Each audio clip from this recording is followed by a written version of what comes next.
Hello, everyone. It's Larry Kotlikoff back with Economics Matters. I've got a special guest today who you've, I think, seen before, Jay Abolofia.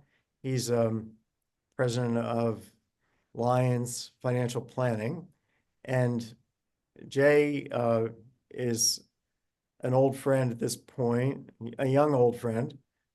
He's has a PhD in economics from Davis, UC Davis, and he has a CFP degree as well, certified financial planner. So he's both an economist, PhD economist, and a certified financial planner. So he straddles both the academic and kind of background and also the more applied part of financial planning.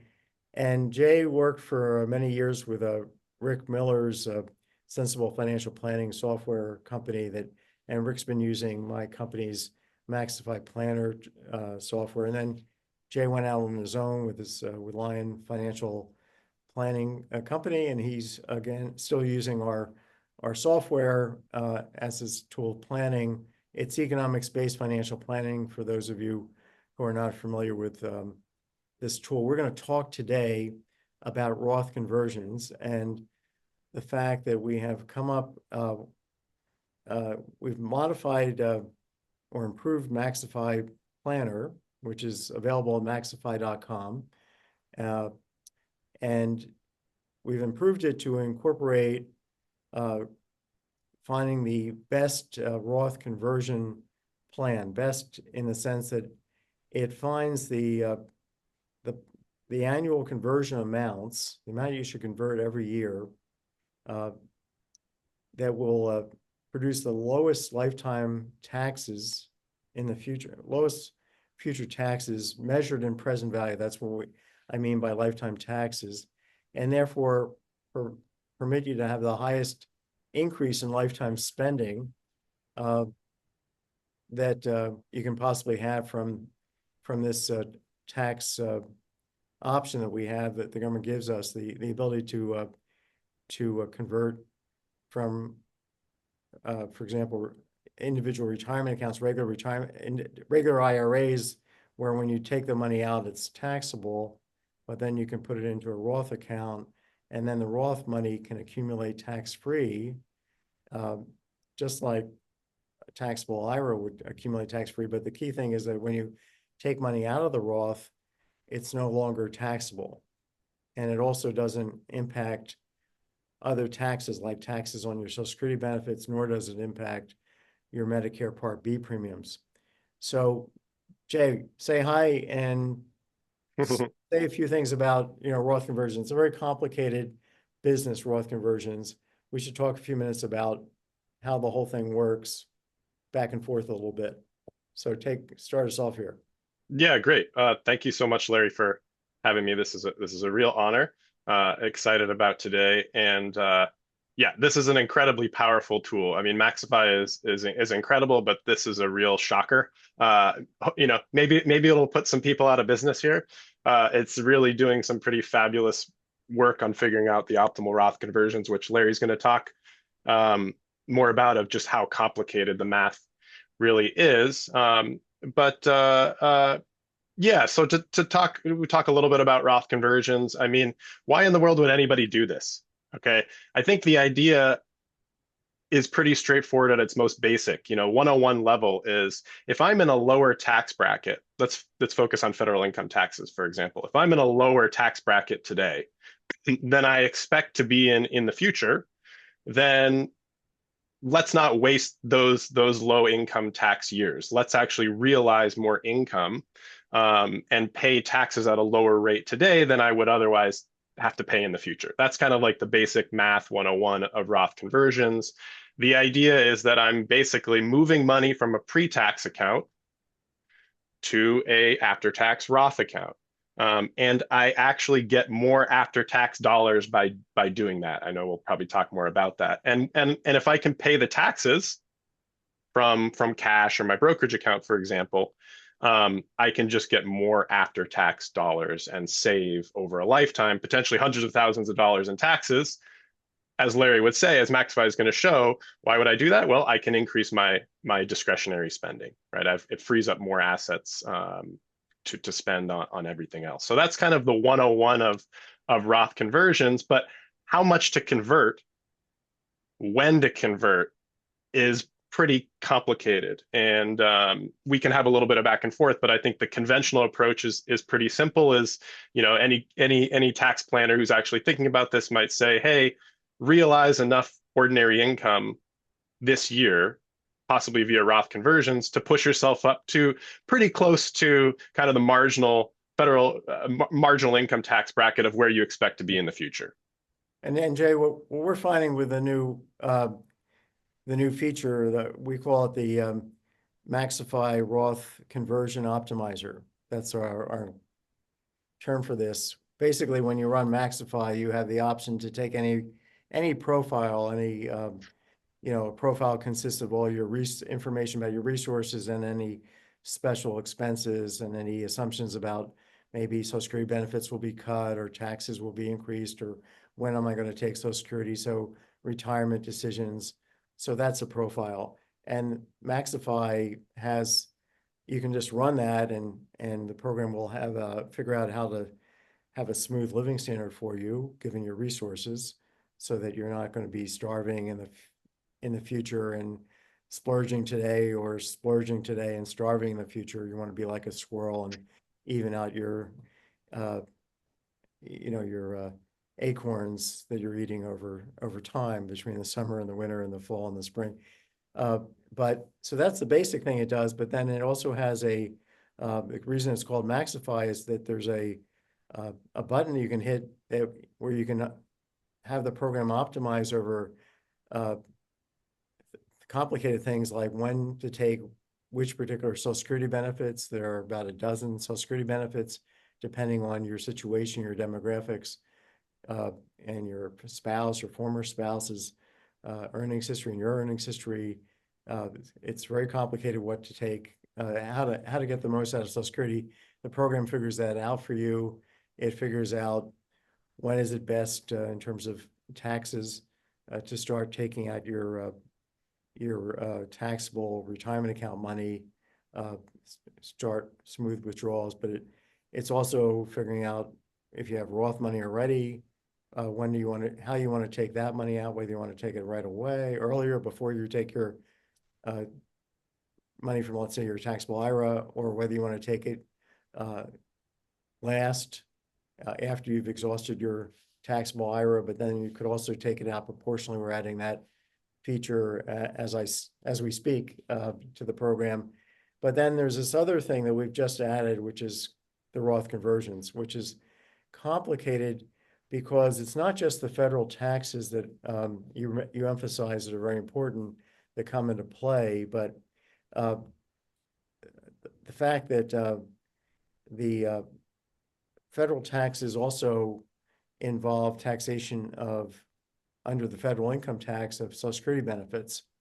And if you're taking money out of a regular IRA, that's going to kick up your what's called modified adjusted gross income, that is used in determining how much of your Social Security benefits are subject to taxation. It could be 50% of them up to, or 85%, it can be up to 85% are taxable. So as you kick up that modified adjusted gross income, you start putting more and more of your income into more of your benefits under the federal income tax. More of them are subject to taxation. But then there's also this thing called the Medicare Part B premium, which is based on your a different measure of modified adjusted gross income going back 2 years. So if you're 67, they're going to look at your modified adjusted gross income when you're 65.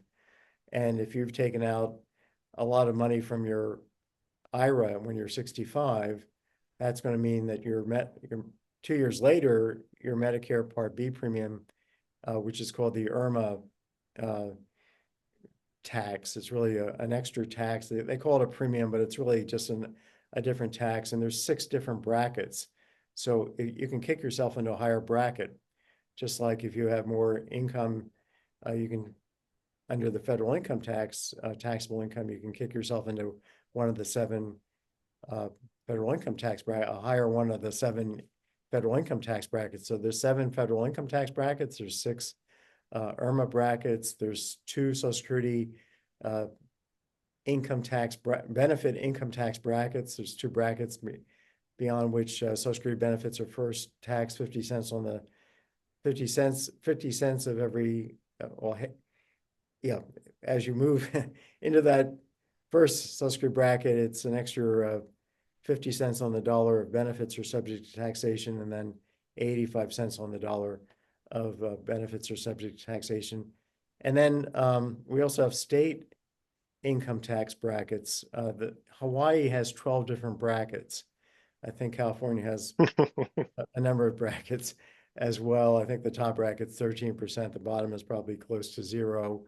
The federal tax brackets go from 10%, I think, to 37% right now. I don't think I know. I think pretty sure that's the right case, seven brackets.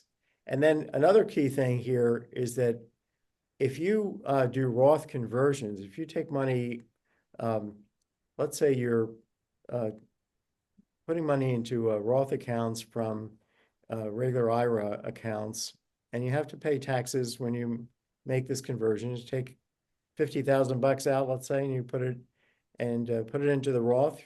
So now it goes from this account to that account. But bingo, you have to pay taxes this year on that 50,000.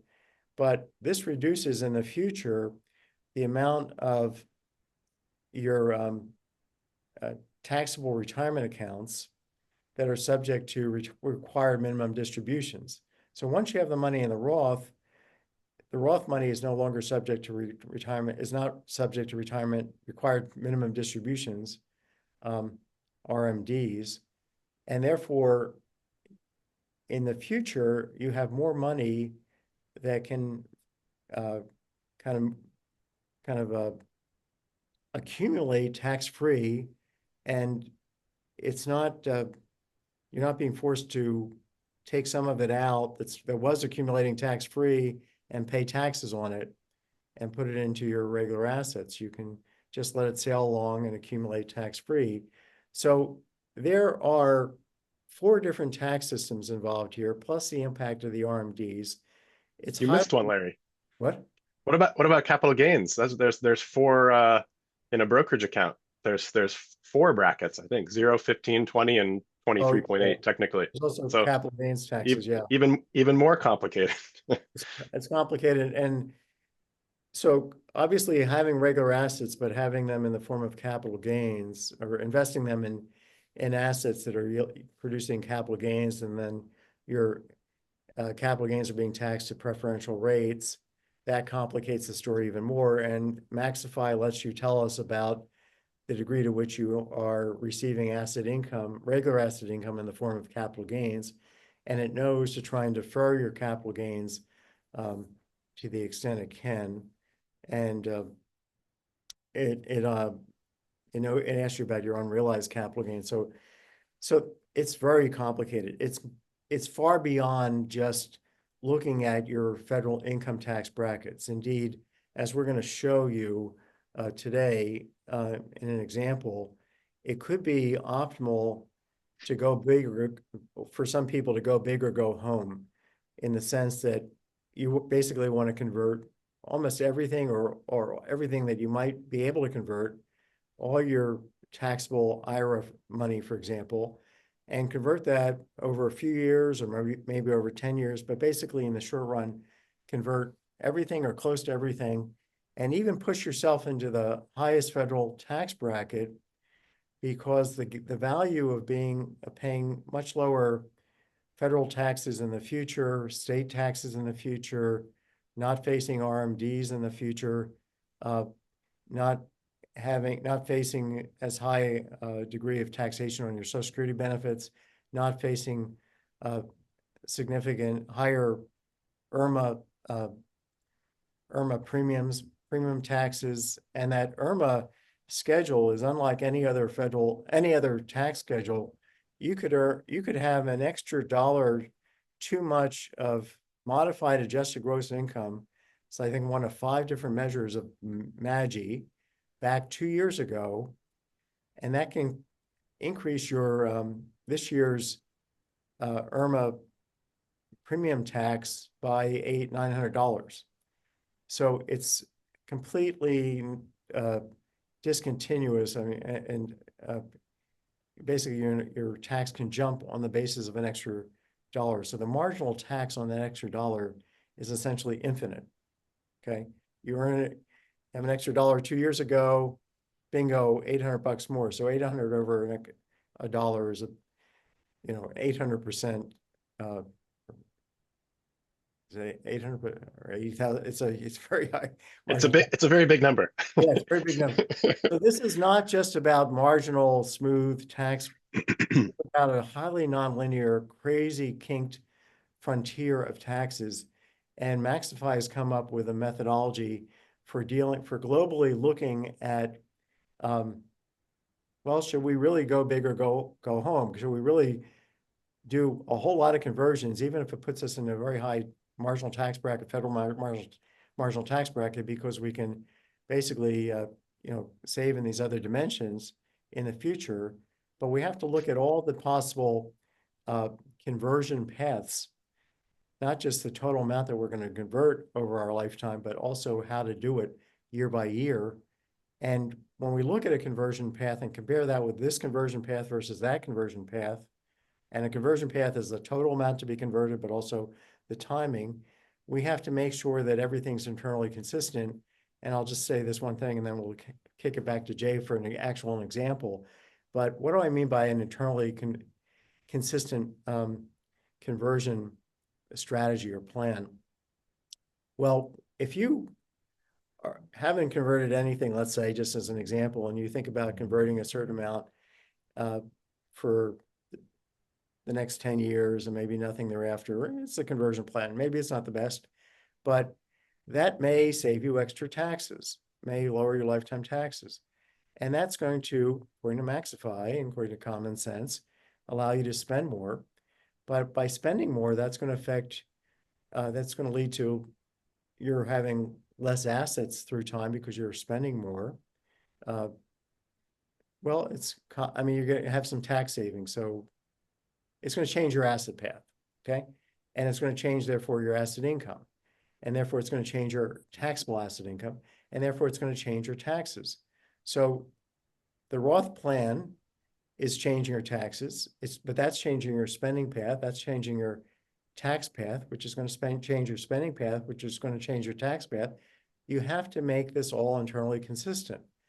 Our program has a technology called iterative dynamic programming that we developed and got a patent for that gets that internal consistency figured out in a half a second, literally a half a second, maybe a second. It takes a bit of time to print out the results.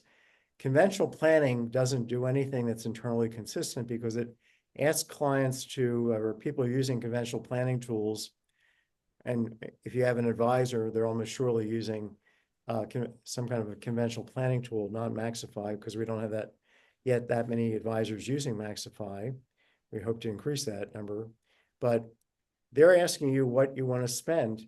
And personally, I'd like to spend $1 billion a year, but they come up with some desired spending goal or plan for you, which is possibly not at all affordable unless you do extremely well in the market. And so they may push you into investing in risky assets to try and meet that goal. Anyway, you got this goal. Now your spending in retirement is on autopilot.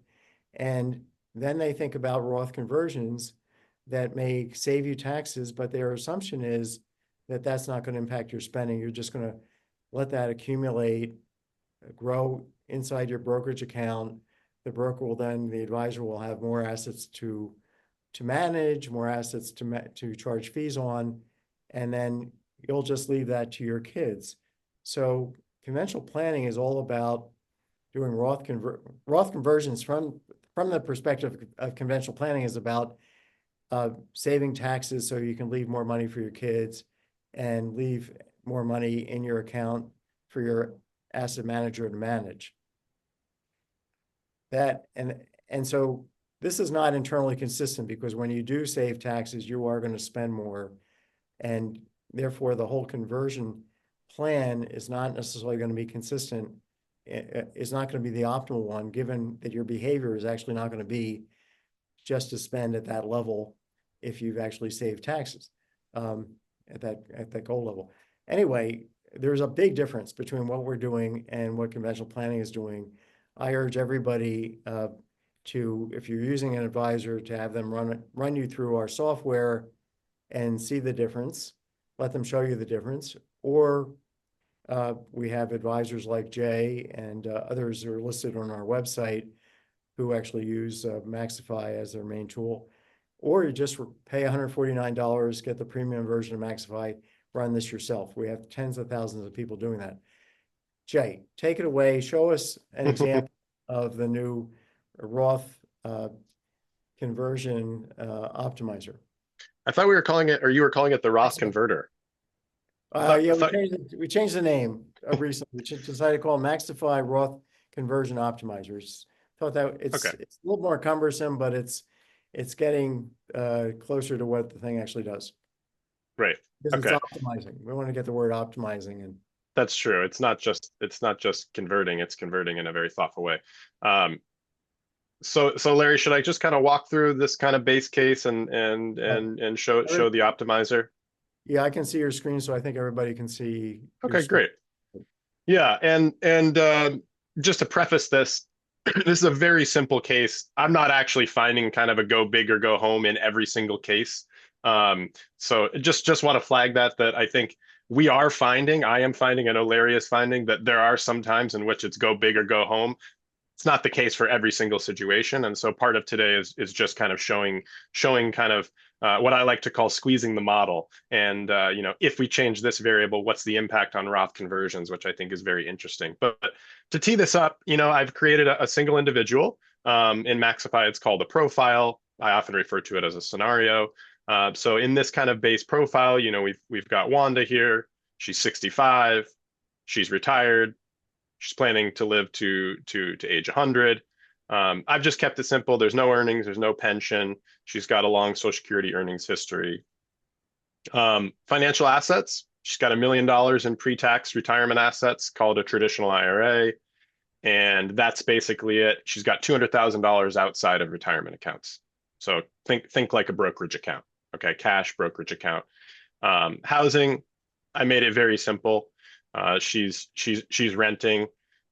New Hampshire does not have state income taxes, so if there is state income taxes, if she's living in Massachusetts, for example, it might make Roth conversions a little bit more beneficial. But for simplicity here, Jay, one quick thing. I learned that, yeah. And I know our software, and I double checked that our software incorporates this, but I had forgotten that that New Hampshire doesn't tax labor income, but it does have a tax on asset income, an income tax. Asset income. Yeah.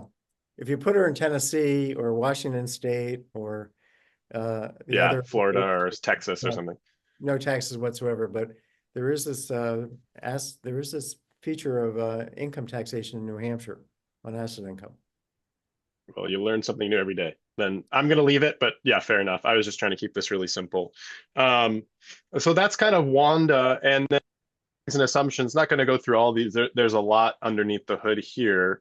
But in terms of this conversation, excuse me, I'm assuming pretty much close to what the defaults are right now. If you've used this program, you're probably very familiar with this, is that we're assuming a long run kind of projected rate for inflation and a long run rate of return, kind of this real interest rate on all of the financial assets. So before you do any risk analysis, which we're not going to do today, we're assuming every dollar in the plan is basically growing at 2% above inflation. Why? Because Treasury inflation protected securities, kind of the safe asset, shall we call it, are earning about 2%. So that's what I'm assuming here. And but for this conversation, Wanda is as a starting point, we're assuming that Wanda's starting to draw from her IRA at 67. Okay, kind of her, around her full retirement age. Social Security, actually, I should show it here. Social Security strategy. We've got Wanda planning to file at her full retirement age. And by the way, I get this a lot, Larry. People say, well, I'm not, they confuse full retirement with actually when they actually retire. Just want to Yeah. be clear here. Full retirement age has nothing to do with your actual retirement. It's how they calculate your benefit. So anyways, Wanda's full retirement age is if she files in February of 2026 when she's 67. Okay. She's drawing from Roth last. She doesn't even have any Roth here until she does conversions. And one other thing which I'll show you later here in tax policy, we're assuming current tax law, which just means that the TCJA, the Tax Cut and Jobs Act, is not made permanent. It would sunset at the end of 2025. We'll take a look at if it were to be remain permanent, keeping kind of marginal tax brackets a little bit lower. Anything I'm missing, Larry? And then I'll kind of run this. No, yeah, go far away. Yeah. Okay. So if you hit reports and you just kind of run the plan, this is just, we're not doing any conversions, kind of just base case, walk people through it a little bit. You know, this really nice new dashboard I find quite useful. You see the most important things right up front. So here,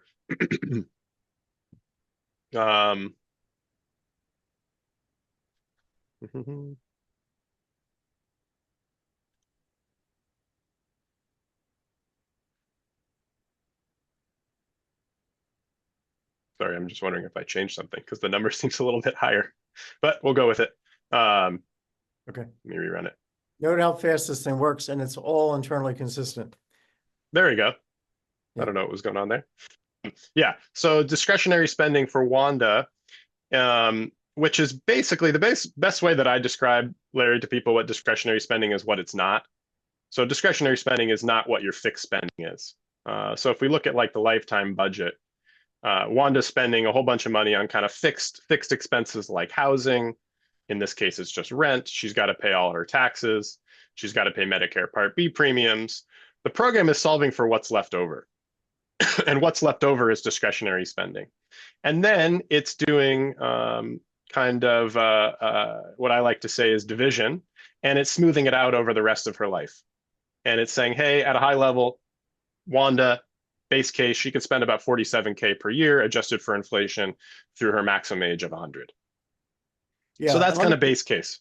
Let me just add, importantly, that the left-hand chart and the right-hand chart, it's not like we calculate the left-hand that we can figure out her, for example, fixed spending, which includes taxes, without knowing the pattern of her spending. So these two things are being determined simultaneously, is the lingo of economics and of mathematics. So we're going back and forth between, we're trying to figure out a spending plan that's going to give her as smooth a living standard path as possible. She's like a squirrel. She just wants to have the same amount to spend. If she wanted to have to spend less in retirement on a discretionary basis, she could specify that under settings and assumptions. But right now you've set it up so that she wants to have exactly the same living standard if she lives to 100, which she might. And we have to plan to live to our max age because we might. We can't count on dying on time. So anyway, we've used this iterative dynamic programming to come up with two things that are true. One is the smoothest possible path without assuming she's not facing any cash flow constraints, which she's not in this case. And also a lifetime budget constraint that is satisfied that her spending in present value, fixed spending and discretionary, equals her resources in present value. And that's not necessarily going to be the case, won't be the case in general at all, if you just ask somebody what they'd like to spend. I mean, here Wanda can spend about 50K a year. What if she said to the advisor, I'd like to spend 75,000 a year? Well, right away at a 2% return, that's not going to work. So then the advisor starts off down the path of, how can I make this work and not disappoint Wanda? Well, that heads down the path of putting her into more high-yielding securities, but those high-yielding securities are riskier. So now she's being forced to take on extra risk, which she may not really want to take on in order to meet this goal, which she really wasn't, was kind of guessing at that goal anyway, because she was trying to think about what could she afford, but she wasn't asked that question. She was asked the question, what would you like? Anyway, go ahead. Yeah, I think to wrap, I think this is important. I know it's not directly related to Roth conversions, but like this is the fundamental basis in which we're using the Roth optimizer to compare things. So I think it's important we get listeners to truly understand this. I had a client recently who said, "Jay, you're telling me what my allowance is," and so I think I loved that, and I've used that quite a bit. Is yeah, you're going to tell me what your resources are, current savings, future income. And we're going to project forward what we think your fixed spending is. And the program is going to do all that math to calculate the taxes, right? Which is very complicated. And then it's going to say, here's what you've got left over, to spend on everything else. That's your allowance. And how does your allowance change if we change different variables, or can we squeeze more out of it by doing tax planning like Roth conversions? Yeah, but just to reiterate one more time, which is that fixed spending, involves taxes, but the taxes involve the pattern of spending and the level of spending every year. So both of these, the two sides, the two charts, have to be calculated jointly. It's not like we can figure out the thing on the left and then just kind of figure out how to spread it out evenly on the right. Not at all. We have to, and that's where the dynamic programming comes in, which is a mathematical technique that was developed in the 1950s. David Blackwell and there was a guy named Bellman. They independently developed it. Brilliant mathematicians. It's used in economics all the time, and NASA uses it to guide spaceships to the moon. Engineers use it, but we developed something we actually have 3 different dynamic programs talking to each other, because if we just used one dynamic program, would take forever, for not a half a second, but a half a lifetime to calculate one plan. So let me kind of before the Roth conversion maximizer, or whatever we're calling it, sorry, Larry, came out, I can kind of walk you through my own iterative process where I would go about thinking about how we might find whether Roth conversions are useful for this user. And I think that's just very useful to cement kind of the conceptual approach for Roth conversions 101. If you go to spending overview and you click on federal tax detail, I know, Larry, Roth conversions, there's a lot more than just federal income taxes, but this is a great place to start, especially kind of coming from, say, conventional planning. And this is an incredible report here. This is basically your 1040. Okay, and one thing I often key into is your federal marginal income tax bracket. So those of you who are aware, your income tax bracket, every additional dollar may be taxed at a higher rate. Okay, so it's progressive in that way. And so what we see here, kind of right off the bat, again, pretty simple case. Wanda is 65. She's retired. She's going to start Social Security, and she's planning to start Social Security in her IRA draws at 67. So her marginal income tax bracket is very low right now. Very, very low. Basically, she's paying no taxes. Okay. She's in a really low tax bracket. And in the future, that's going to bump up to, say, 25%. So this is like bells going off in my head thinking, hey, is there an opportunity here for her to actually pay more in taxes at a lower 10% rate, round figures, than paying at a higher rate in the future? So this is a really useful report. And so my guess before I even ran this was, well, hopefully the Roth converter is going to come back and tell us there's probably some room to do some conversions at the very least in the next couple of years. So shall we show the tool here? So if you go to reports, rather than just kind of running the base plan, you can click on this maximize plan.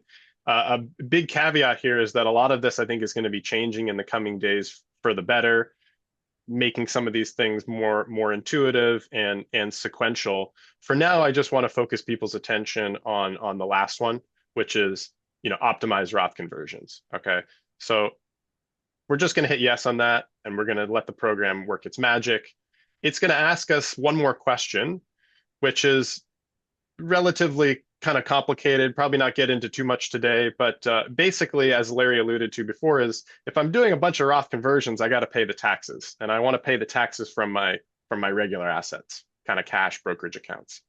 If I don't have enough available, I may be cash constrained. I may be limited in how much I can either convert or et cetera. And I might have to spend a little bit less. So this is just allowing us the opportunity as when you're doing this planning to say, hey, I only want to look at plans that might not force me to spend less today so I can convert more or things like that. We're just going to consider all plans, which is generally what I'd recommend starting with, and see what the program comes back with. Now, this could take more than a half a second. It's taking more than a half a second because it's got to look at really all the possible different conversion strategies that she could, but it actually ran pretty quickly here. Yeah. I was going to make a joke that sometimes on the top you say it could take 1 to 30 minutes. I have never seen it come anywhere close to that. So I don't know if you removed that, but yeah, this one ran pretty quick. It's relatively simple. So this is great. It's basically showing us, again, going back to that discretionary spending, the living standard, Wanda's living standard. If she does this Roth conversion strategy, which we're going to look at, then she can afford to spend more. She can actually afford to spend $1,000 more every single year, adjusted for inflation for life. Might not sound all that big, but the numbers here in this example aren't huge. Maybe it's a roughly 1 to 2% increase in her discretionary spending. How much does it save her over a lifetime just by doing some conversion, some tax planning? It saves her 25, 30K. And how it does it is pretty straightforward. In this case, again, it could save her on other things. But here in this case, it's all driven by reducing her federal income taxes. So on the right, if you click on, okay, what did the program actually do? Well, it said, Wanda should really consider converting $200,000. That's like 20% of her IRA. Again, some cases it might be much more. I'll show you some where it is. But here she's converting $200,000. And then it shows you the pattern of those conversions, which I think is really, really interesting. It's not only how much you convert, it's when you convert it. And this is pretty straightforward. It's just saying basically she converts $100,000 over 2 years. We'll show you paths that are much different. But that's kind of thing here. I want to show you a couple other things I think are useful, Larry. Is if you click on compare, you can compare a bunch of different variables or outputs from the program, one with the Roth conversions and one without. And a couple that I think are really interesting when we're focusing on Roth conversions is, the pattern of retirement account withdrawals. This is just another way to see the Roth conversions, right? So she's converting $100,000 and then just drawing down her retirement account assets. We can look at the taxes. And this goes back to the story we've told. Like, we're paying more in taxes today because in the future we're going to pay less, and we think we're going to pay a lot less in the future relative to what we're paying today. So that's the story on this. And then lastly, the federal marginal tax bracket is also really interesting and turns out to be pretty intuitive in this case. Is that in the base case she was in a very low marginal tax bracket. Roth conversion strategy says don't waste a low income tax year. Let's realize more income, and actually pushes Wanda up to the 22% bracket, almost all the way up to the 25% bracket. So it's not just yeah, it's going up to the hilt, and in some cases the orange line could actually be higher than the dotted line well, it's higher obviously in the first few years, but it could be higher than it could be in the top bracket, 37%. Yeah. Again, this was a really simple case, but there's no. I think it used to surprise me, Larry, when I first started using the tool. Like, wow, it's kind of. This is a case where it's go big or go home, and it's pushing someone up into 37% bracket, and yeah, it's because in that particular situation, the long-term benefits are just so large of getting the money into the Roth that you actually find cases where you should be happy paying more taxes even above the federal rate at which you're going to pay in the future. This is not that case, but you see that as well. Great. So that's the base case. Larry, should I show a couple ways in which I've kind of squeezed the model? Yeah, Would that yeah, be useful? yeah. Okay. Maybe your table, that you had, whatever. Yeah. Yeah. So I've kind of run obviously a bunch of different scenarios, which I think is really interesting. Like, well, what if I hear this a lot from people? Well, I'm worried future tax rates are going to go up. No one really knows, but we have the power in the program to actually look at the impact on your plan if we think tax rates are going to go up. That's one of many. I mean, the flip side of that is if we think the Tax Cut and Jobs Act is made permanent and tax rates go down. But let me just show an example of if tax rates were to go up. So I've kind of already teed this up, but I'll show listeners. If you go to settings and assumptions, you go to taxes, you can adjust a bunch of things. One is, and Larry, you can tell me what you think on this, but I just kind of pulled this number out of my hat here, is we could say there's an increase in federal income taxes. Let's say they go up by 33%. By the way, this is not in percentage. This is not, it goes from a 10% bracket to a 43% bracket. This is a 33% change, increase in your overall taxes. Okay, so let's say your taxes go up by a third, and they go up in about 10 years. We can run a report, run plan, and I can just compare it to the base profile to start. And obviously, if we think taxes in the future are going to go up, what's going to happen? I can afford to spend less.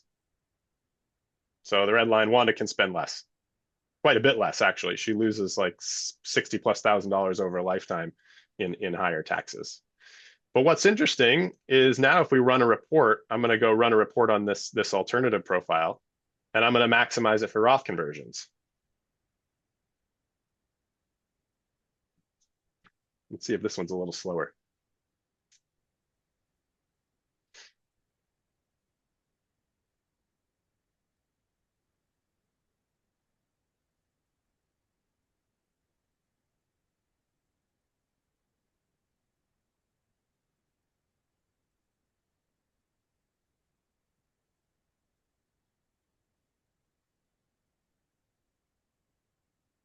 Yeah. So after we take a look at this, Jay, we can take a look at your little graphic that you had Yep. to summarize the other cases, and then I'll take everybody quickly through a case of also a single person who lives in Tennessee to avoid all income taxes. Okay, here you go ahead. Yeah. That's great. Yeah, I'm not going to go through all of these, but this one was pretty impactful, right? And it's intuitive. Again, we think federal income taxes are going to go up in the future. Then what we're saying is there's likely more room to do Roth conversions because I want to pay today at that low income tax bracket. Again, I know this is just kind of focusing on the federal income tax for this example, but it's kind of the typical one that people often think about. And now the lifetime savings of doing kind of this path of Roth conversions, which I'm going to show you, nearly triples the benefit that Wanda can receive over a lifetime. Savings of 70,000. She can increase her discretionary spending by almost $3,000 a year, adjusted for inflation for life. It's all about reducing her federal taxes. And so if you see the pattern now, she's converting a lot more. She's converting like 75 to 80% of her IRA to a Roth to get the benefit, and she's doing it in a much different way. She's converting, still almost about 100 a year, a lot more in certain years. But if we knew that taxes were going to go up in 10 years, then basically the story is keep converting more and more each year until the rates kind of go up. So she's spreading out the conversions over a certain amount of time. Here's the example. So the Roth conversions, again, nonlinear, very interesting, but she's converting a lot more in this case. Yeah, and she's saving a lot more in taxes. Let me just mention that this nonlinear, non-smooth withdrawals feature comes up basically in all the cases that the tool is finding exactly how much to convert every year, and it can differ dramatically from one year to the next during the years that you're converting. And that matters. It turns out if you said, well, person's going to, Wanda here is going to convert about 780,000 over her next 10 years, and let's just have her do it smoothly. The gains from her from doing that will be much less potentially than from doing it in this pattern. So the pattern, getting the pattern right matters dramatically. Jay, do you want to show that other, the chart that you have made? Yeah. Yeah, I want to kind of end on this case. Here's an example. Again, the pattern is really interesting. Don't need to go into all the details, but in many years here, while she's converting, she's pushing herself up to pretty high tax bracket. So it really just depends on the case, how you kind of go in realizing or in converting to Roth. So let me show. Let's see if I can do this, Larry. So basically, I've run. I'm not going to go through it all today, but I've run this. I've kind of squeezed the model in a variety of different ways. So one was what I just showed you was, hey, federal income taxes go up by a third in about 10 years. I looked at a bunch of different cases. Well, what if Wanda lives 10 years longer? Well, now she's got more time for that tax-free accumulation in the Roth. That's going to make her better off. So now she's saving, an extra 7 or 8K in taxes over a lifetime. The one that's a little bit lower is if Tax Cut and Jobs Act is made permanent, all else equal. These are all else equal. Then the lifetime savings from the convergence is a little bit lower. Other useful ones I thought, Larry, were, if we think inflation is going to be higher in the future, I didn't even make it that big. I think I said inflation goes from 2 to 4%.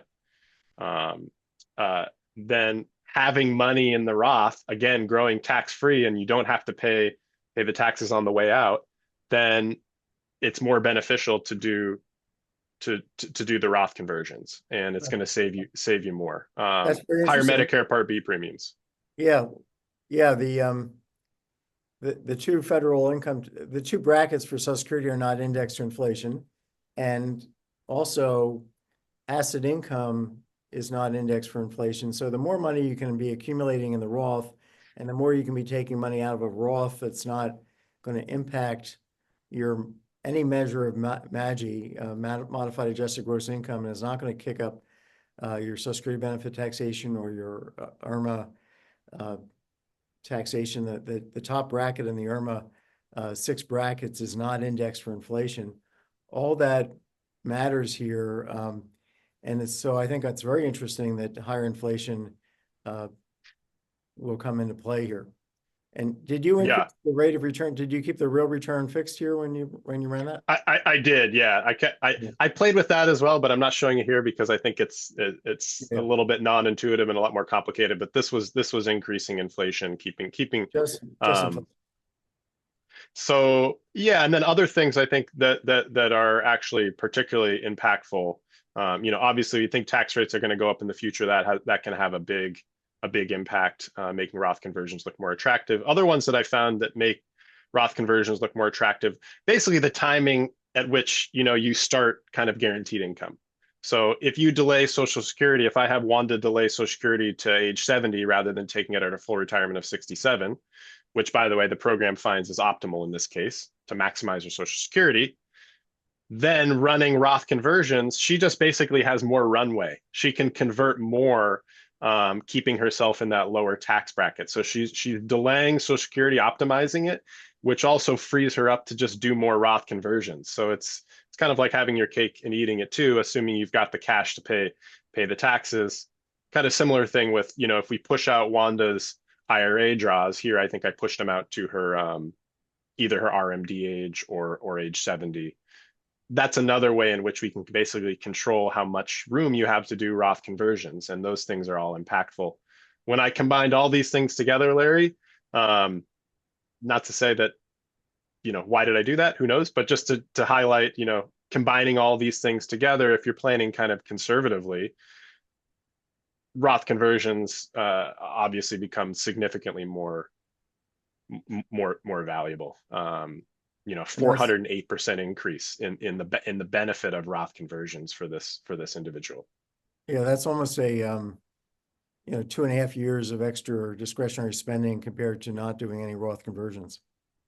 That's what 133,000 turns into. Well, Yeah, great.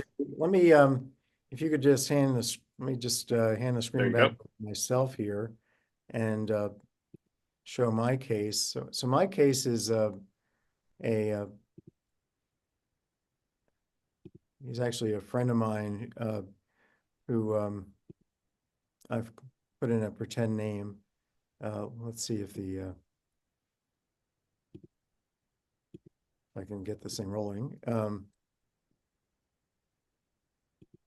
real quickly.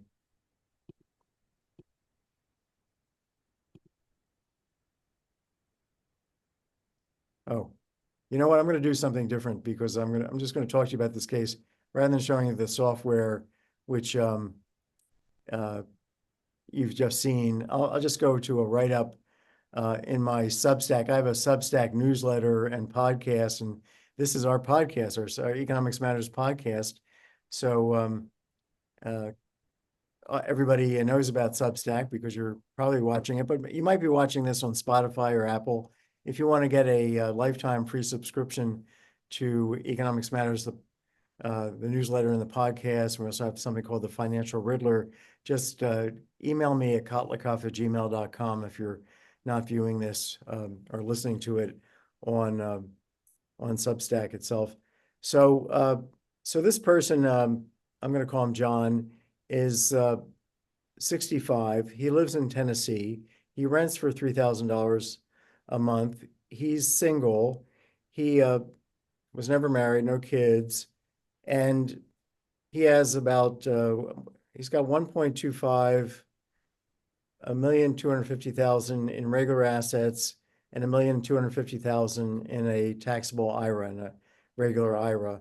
And if I have him uh, optimize his over the Roth, uh, there's a $183,000 gain, and the message for him is to go big. To basically, he's got, I said, 1.25 million.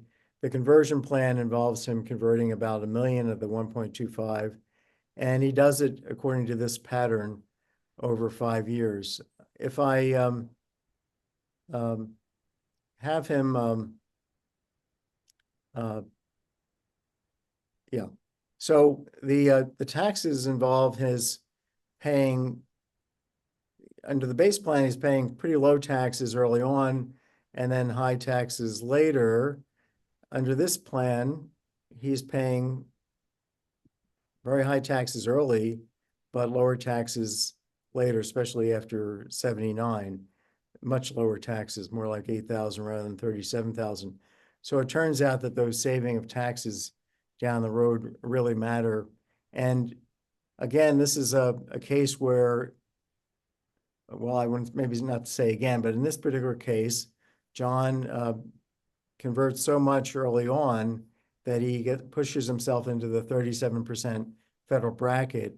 I don't think any financial planner, uh, including I consider myself a financial planner, even though I don't have a CFP or some type of a designation like that, but I am an economist and have working on this for a long time. But I was shocked to see that this turned out to be the right answer, that this was the better way to go to, pay the taxes, even if it's a 37% bracket you're going to put yourself into.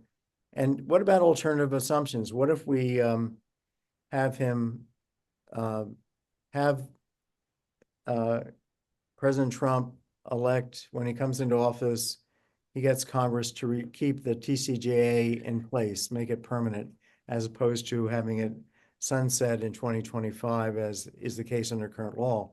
Well, now the gains are only 147,000, not the 183,000. The total conversions are very similar.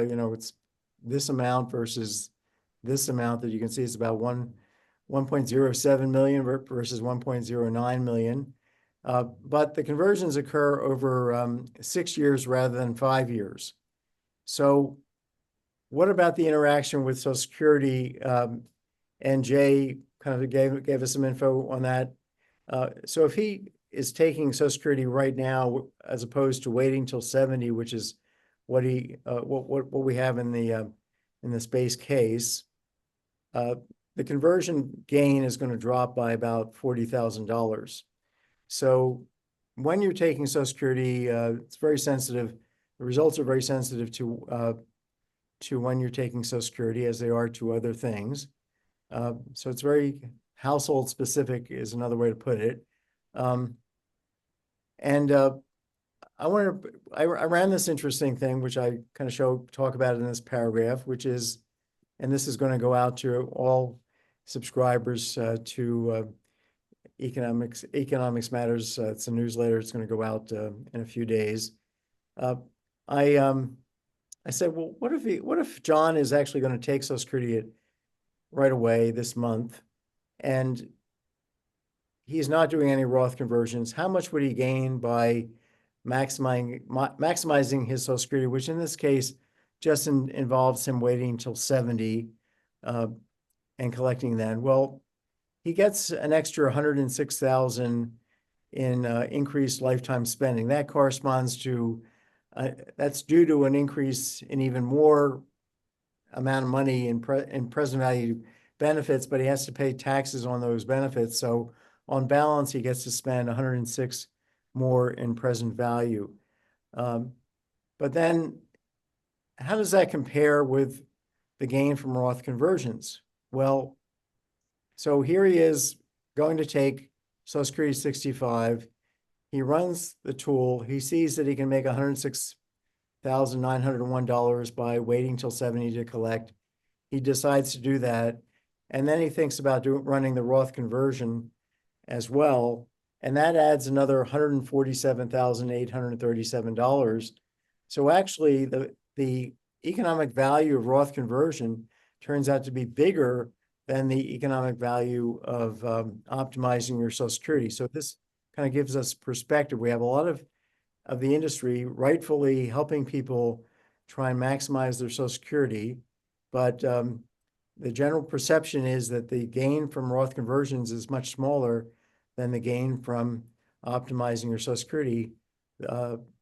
MaxiFi's Roth conversion optimizer is really telling us that that's not necessarily the case. It can actually be quite the opposite. What about getting the timing right?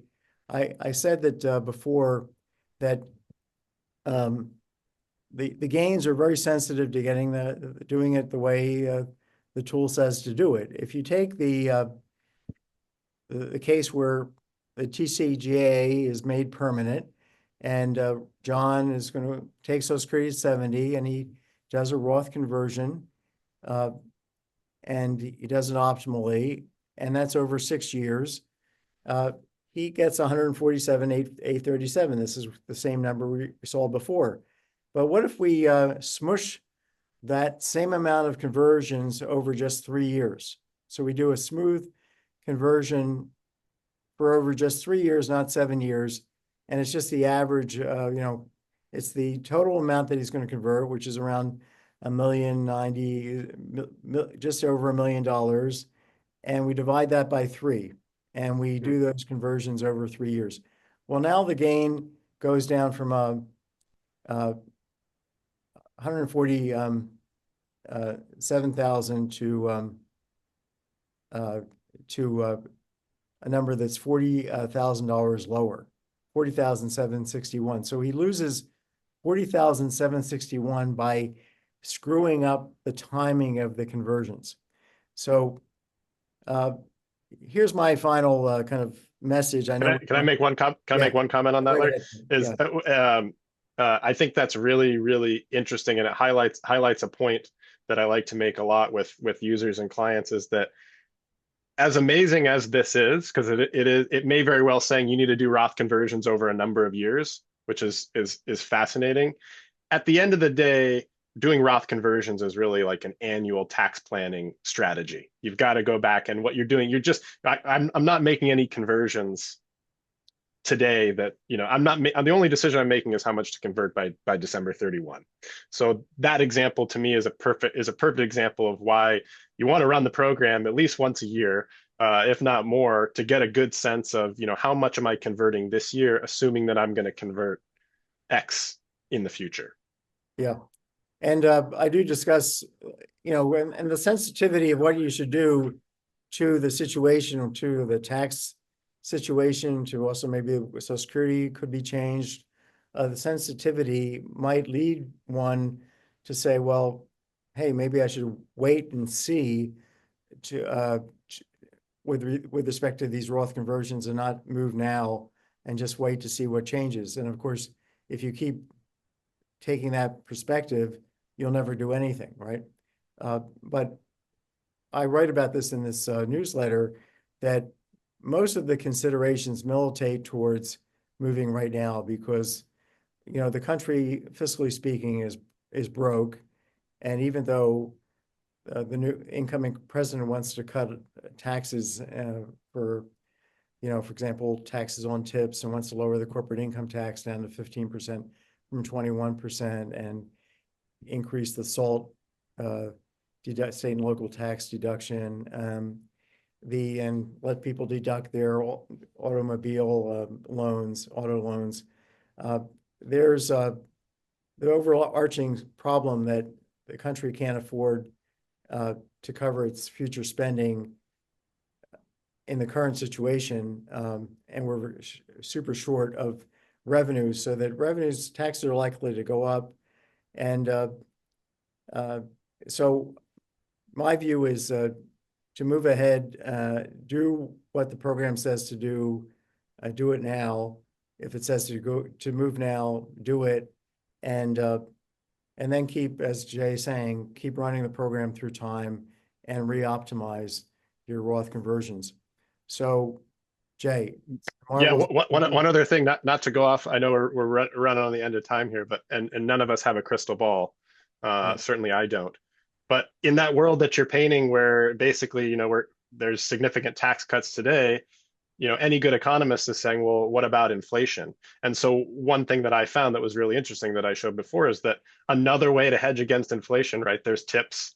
You and I have talked a lot about that. Those rates are relatively higher than where they were just recently. Roth conversions are another potential hedging strategy against future unexpected inflation. What conventional financial planner or tax planner or advisor is talking to their clients about that? I don't know of any. So just all these other really interesting things that Roth conversions can do for someone. So my appeal to everybody is it's time to do economics-based planning. If you are a do-it-yourselfer, or just used to using software, I think a 10th grader can use our MaxiFi if they spend a little bit of time. And there's certainly lots of learning tools and videos as in our learning center at MaxiFi.com. And they can plan for their parents. So you can, if you're nervous about software, give this to your 10th grader or 11th grader and let them do your financial plan. But if you're like most people these days and familiar with using different software tools, we have, as I said, tens of thousands of people that have used the tool over the years.